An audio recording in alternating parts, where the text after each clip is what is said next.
कानूनों के खिलाफ आज किसान संगठनों ने रेल रोको आंदोलन किया। इस अभियान से किसान संगठन का मकसद सरकार पर किसान विरोधी कानूनों को वापस लेने का दबाव बनाना था। इस आंदोलन के समर्थन में आज किसान रेल रोको के तहत जयपुर में किसान पटरियों पर बैठे। किसान नेता नरेश मीणा ने संयुक्त किसान मोर्चा के बैनर तले जयपुर के जगतपुरा में ट्रैक रोका। इस दौरान 12 बजे से 4 बजे तक जो ट्रेन जिस स्टेशन पर थी उसे वहीं रोक दिया गया। जयपुर में जगतपुरा, गांधीनगर और जयपुर स्टेशन हर जगह ट्रेन रुकी हुई थी। दोपहर 12 से शाम 4 बजे तक आयोजित हुए इस आंदोलन के तहत किसान नेता नरेश मीणा ने संयुक्त किसान मोर्चा के बैनर तले जयपुर के जगतपुरा में ट्रैक रोका। इस दौरान किसान नेता नरेश मीणा ने कहा कि वे किसानों के समर्थन में किसानों के साथ हैं।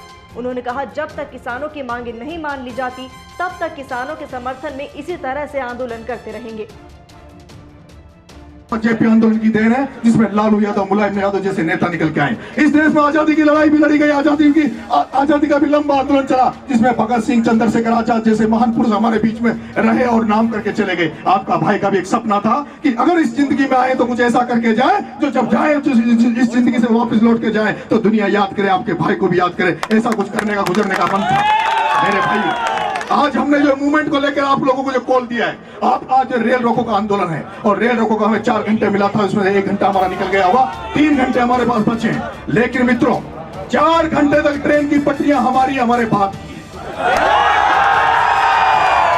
4 घंटे तक रेल ट्रैक हमारा है, हमारे बाप का, ना मोदी का है ना अशोक गहलोत का।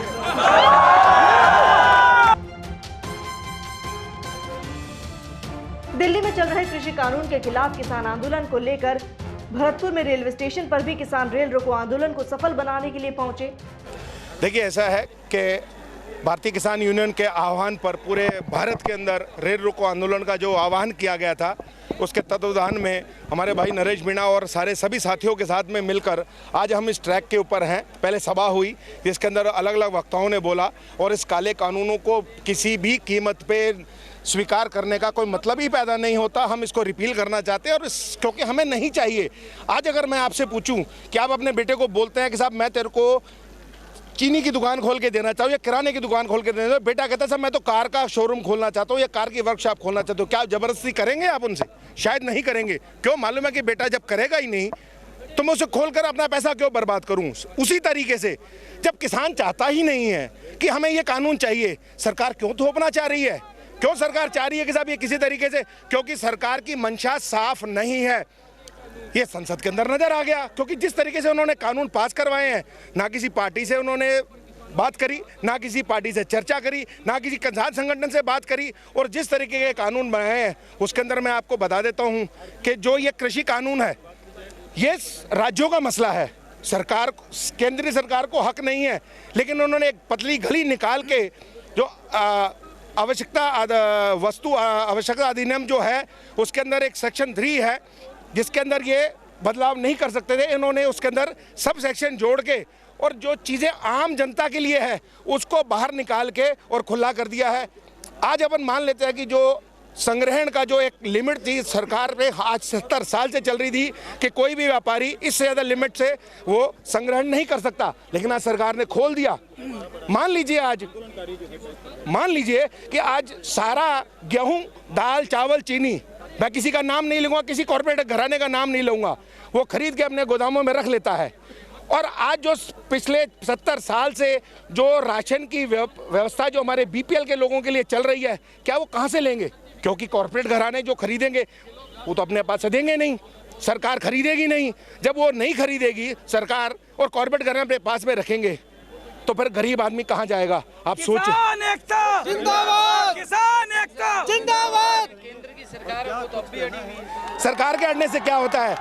मैं आपको एक चीज और बता दूं कि ऐसा ही कानून अंग्रेजों ने जब यहाँ शासन कर रहे थे उस टाइम पे लागू करा था। तब भी शहीद आजम भगत सिंह के चाचा सरदार अजीत सिंह जी ने उस आंदोलन का नेतृत्व किया था और वो आंदोलन 9 महीने चला था और आखिर हार के ब्रिटिश सरकार को वो कानून वापस लेने पड़े थे। उसी तरीके से ये कानून सरकार को वापस लेने पड़ेंगे। तो ये आंदोलन ऐसा है, मैं आपको बताऊं, शुरू पंजाब से हुआ, शुरू पंजाब से हुआ, जैसे ही हरियाणा में घुसे हरियाणा के भाई जुड़ते चले गए। और आपको एक बहुत अच्छी बात बता देता हूँ, धन्यवाद भी देना चाहता हूँ मोदी जी को। जो भारत जात पात में बटा हुआ था, आज वो एक प्लेटफॉर्म पे आ चुका है। चाहे वो जाट हो, चाहे राजपूत हो, चाहे किसी और जाति को, सिख हो, चाहे ब्राह्मण हो, चाहे मुसलमान हो, चाहे किसी जाति का हो, आज वो एक प्लेटफॉर्म पर है और आज यूनाइट हो चुका है। और मोदी जी को ये कानून वापस लेने पड़े। हम सब एक साथ, हम सब एक हैं। कि हम लोग ज्ञापन देने के लिए राज्यपाल तक जाएंगे, आप लोग यही रुके हुए, तो क्या पुलिस ने आपको रोका है? बिल्कुल, पुलिस ने हमको रोक रखा है। पुलिस हमको आगे नहीं जाने दे रही है। कोई बात नहीं, हम ये ट्रैक पे बैठ के हम 4 घंटे तक इस रेल रोको कार्यक्रम को पूरे भारतवर्ष में जो चल रहा है उसको बदस्तूर रखेंगे।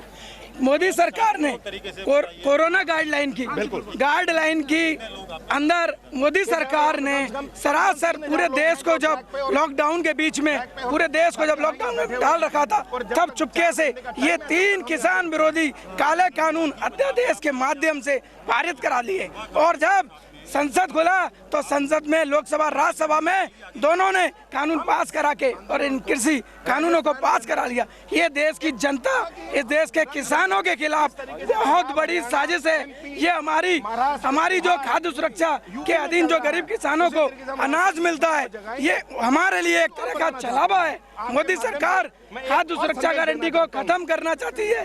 इस कृषि कानून के माध्यम से, निजीकरण के माध्यम से, जिस तरह बेरोजगार लोग आज सड़कों पे आ गए, मोदी सरकार चाहती है कि किसान भी उसी तरह बेरोजगार होकर सड़कों पे आ जाएं। आज देश के अंदर आप देख रहे हो किस कदर किसान रोज आत्महत्या कर रहा है। उसका क्या कारण है? किसान बेरोजगारी की मार झेल रहा है। एकता अखंडता को रखते हुए हम किसानों को आगे चलाएं। हम 4 घंटे का हमने टाइम लिया है। 4 घंटे हम इस रेल रोके आंदोलन को यहीं जारी रखेंगे। पुलिस प्रशासन ने भी हमें रोक रखा है। अभी हम यहीं खड़े होके यहीं अपने आंदोलन को यहीं बदस्तूर चलाएंगे, यहीं प्रोटेस्ट करेंगे। आगे की भूमिका भी थोड़ी देर में हम लोग बनाएंगे। आप लोगों को आंदोलन जीवी बोला जा रहा है, परजीवी बोला जा रहा है, क्या कहेंगे? देखिए, मोदी सरकार की हमेशा से एक नीति रही है, अगर आप सीए के खिलाफ बोलते हो, एनपीआर के खिलाफ बोलते हो, तो आपको पाकिस्तानी कह दिया जाता है। जब आप किसान विरोधी कानून का विरोध करते हो तो आपको खालिस्तानी कह दिया जाता है। मोदी सरकार आपको कहीं ना कहीं किसी न किसी आंदोलन के विरोध में कोई नया नाम दे देती है। मैं मोदी जी को आज नाम देता हूँ। मोदी जी पे गोधरा कांड, हत्याकांड का आरोप है। गोधरा में जो गुजरात के अंदर जो गोधरा कांड हुआ, नरसंहार हुआ, उसके लिए अमित शाह इस देश का गृह मंत्री और मोदी जी जिम्मेदार हैं। मैं उनको रक्तजीवी बोलता हूँ, उनको खून का सौदागर बोलता हूँ।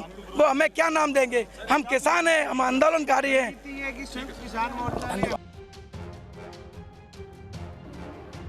दिल्ली में चल रहे कृषि कानून के खिलाफ किसान आंदोलन को लेकर आज जगतपुरा में ट्रैक पर किसान हजारों की संख्या में ट्रैक पर पहुंचे और आंदोलन को सफल बनाया। यहां मौजूद किसानों ने केंद्र सरकार के खिलाफ रेलवे स्टेशन पर जमकर नारेबाजी थी। गुस्सा ऐसा था कि कोई केंद्र सरकार तो कोई प्रधानमंत्री मोदी को निशाना बना रहा था। भाई नरेश मीणा जी द्वारा जयपुर में दिल्ली किसान मोर्चा ने गुरुवार को रेल रोको आंदोलन का आह्वान किया था। इसके बाद किसान नेता और किसान रेलवे स्टेशनों और रेलवे ट्रैक्स पर पहुंचे और रेल रोको आंदोलन को आज सफल बनाया और पटरियों पर किसी भी ट्रेन का आवागमन इन 4 घंटों में नहीं हुआ।